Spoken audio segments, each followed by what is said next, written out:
నిరూపించుకుంటూ party ఆదేశించిన 4 రోజుల్లో నాకు కరెంటు కనెక్షన్ లైన్ లాగి కరెంటు కనెక్షన్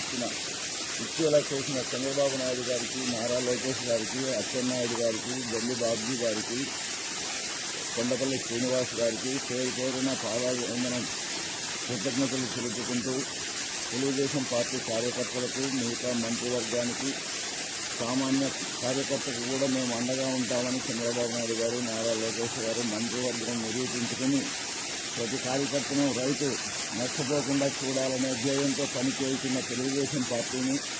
స్వర్ణాంధ్ర కోసం నిరంతరము శ్రమిస్తూ పాటుపడుతున్న నారా చంద్రబాబు నాయుడు గారిని, కాబోయే ముఖ్యమంత్రిగా నారా లోకేష్ ముఖ్యమంత్రి నిరంతరంగా ఆంధ్రప్రదేశ్ ప్రభుత్వాన్ని పాలించేలా, గద్దె దిగకుండా ఉండేలా స్వర్ణాంధ్రప్రదేశ్గా మార్చే విధంగా ప్రతి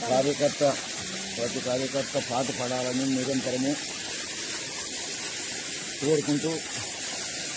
వారికి కృతజ్ఞతలు తెలుపుకుంటూ ప్రతి కార్యకర్తకు కోటి వందనాలు తెలుపుకుంటూ జై చంద్రబాబు నాయుడు, జై నారా లోకేష్, జై మంత్రివర్గ సభ్యులందరికీ, జై కార్యకర్తలకు, జై తెలుగుదేశం, జై తెలుగుదేశం.